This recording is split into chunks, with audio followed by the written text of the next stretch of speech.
আলতাফ পারভেজ, আমি আপনার কাছে আসতে চাই যে ষড়যন্ত্র হচ্ছে, আমরা এর আগেও শুনেছি যে ষড়যন্ত্র তত্ত্ব খুব বেশি আসে যখন পাহাড়ের ঘটনা ঘটে, পাহাড় অশান্ত হয়ে উঠলে।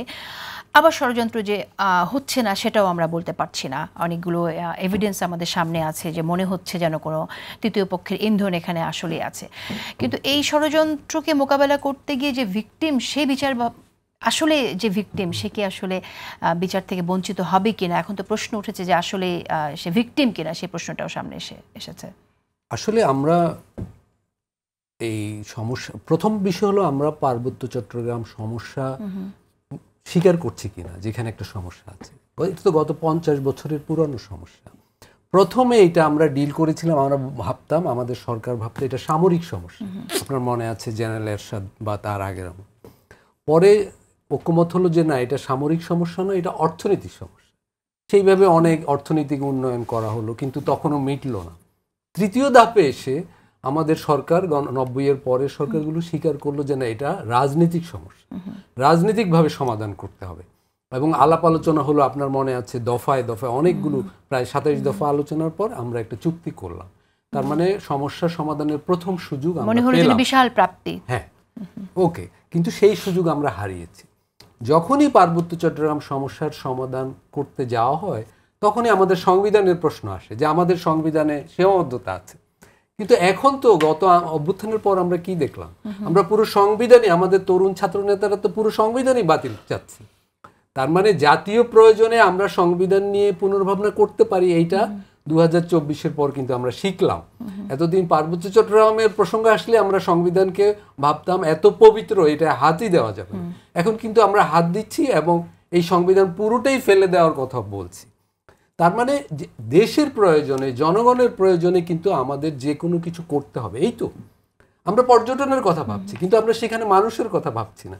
মনে হচ্ছে যে মানুষের চেয়েও পর্যটন আমাদের কাছে গুরুত্বপূর্ণ হয়ে যায় মাঝে মাঝে। এটা আমি বলবো একটা ভুল, একটা রণনীতি, রণকৌশল।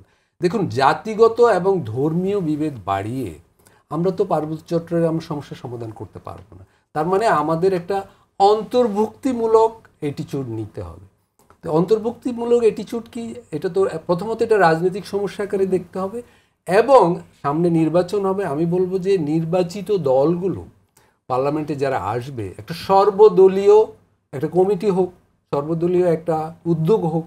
সেই উদ্যোগে পার্বত্য চট্টগ্রামে যারা সেই উদ্যোগটা আমরা দেখি নাই, যদি তাদের সাথে মিলে আলাপ করতে হবে। যেমন আপনি একটা বলছিলেন যে পাহাড়িদের সংগঠন জেএসএস এবং ইউপিডিএফ এক হবে কিনা, এটা কোনো ষড়যন্ত্র কিনা। আমি তো বলবো বাংলাদেশ সরকারের জন্য এটা লাভজনক তারা যদি এক হয়। আপনি সেখানে যখন আলোচনা করবেন, তখন তো একটা সংগঠন হলে আপনার ভারতের ইশারায় এক হয়, তাহলে সেটা নিশ্চয়ই ভারত, পাকিস্তান। দেখুন, আমরা গত 50 বছর ধরে সব সমস্যার জন্য, শেখ হাসিনার আমলে 15 বছর গার্মেন্টসরা গাজীপুর আন্দোলন করলেও আমরা শুনেছি এটা জামাত শিবিরের উস্কানি আছে। আবার এর আগে শুনেছি এটা ভারতের। এগুলোই তো আমাদের দেশে হয়ে আসছে। আমাদের এইসব এই ধরনের ষড়যন্ত্র তত্ত্বকে বেরিয়ে নিজেদের মাঠে নিজেদের সমস্যাকে নিজেদের উদ্যোগে সকলে মিলে সমাধান করতে হবে। আমি বলবো সেইটা না করলে আমরা আরো 50 বছর কাটিয়ে দেব ষড়যন্ত্র তত্ত্বের ভিতর, তাতে আমরা সমাধানে পৌঁছতে পারবো না। আজকে যদি দেখেন, বাংলাদেশ সরকার যখন জেএসএস এর সাথে চুক্তি করলো, চুক্তি যে একটা পক্ষ বিরোধিতা করলো, তা আগামীতেও আমাদের পাহাড়ি সব সংগঠনগুলো যদি একসাথে হয়, সেটা তো বাংলাদেশ সরকারের জন্য সুবিধাজনক আলাপ আলোচনার জন্য। আপনার একটা কারখানায় 3টা শ্রমিক সংগঠন থাকলে আলাপ করতে সুবিধা না, একটা শ্রমিক সংগঠন থাকলে আলাপ।